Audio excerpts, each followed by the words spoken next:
আসসালামু আলাইকুম সুপ্রিয় শিক্ষার্থী বন্ধুরা, আমরা পেয়ার অফ স্টেট লাইন এর গুরুত্বপূর্ণ কতগুলো এমসিকিউ নিয়ে তোমাদের মধ্যে আলোচনা করতেছিলাম। তার ধারাবাহিকতায় আজকে গুরুত্বপূর্ণ একটি এমসিকিউ নিয়ে তোমাদের মধ্যে হাজির হয়েছি।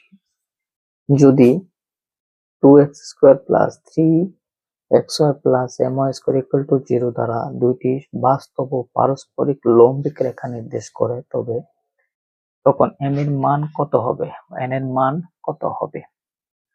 এখন দেখুন, যেহেতু লম্বিক বলছে মানে লম্ব, তাহলে দুটি রেখা লম্ব হওয়ার কৌশল মানে সত্য হচ্ছে a প্লাস বি অবশ্যই 0 হওয়া লাগবে।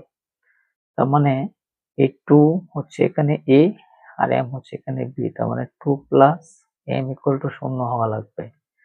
যদি a plus B equal to 0 মানে কি 2 প্লাস m ইকুয়াল টু 0, তাহলে m ইকুয়াল টু কি দাঁড়াচ্ছে -2, অর্থাৎ মাইনাসের m ইকুয়াল টু যদি -2 হয়, তাহলেই এই যে দ্বিঘাত সমীকরণ দ্বারা দুইটি সরলরেখা নির্দেশ করতেছে, এই দুইটি সরলরেখা কি হবে?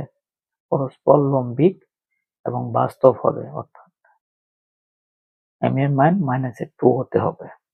আশা করি সবাই বুঝতে পেরেছ।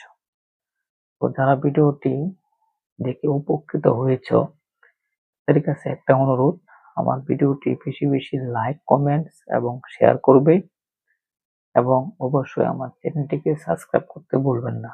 সবাইকে অসংখ্য ধন্যবাদ। আসসালামু আলাইকুম।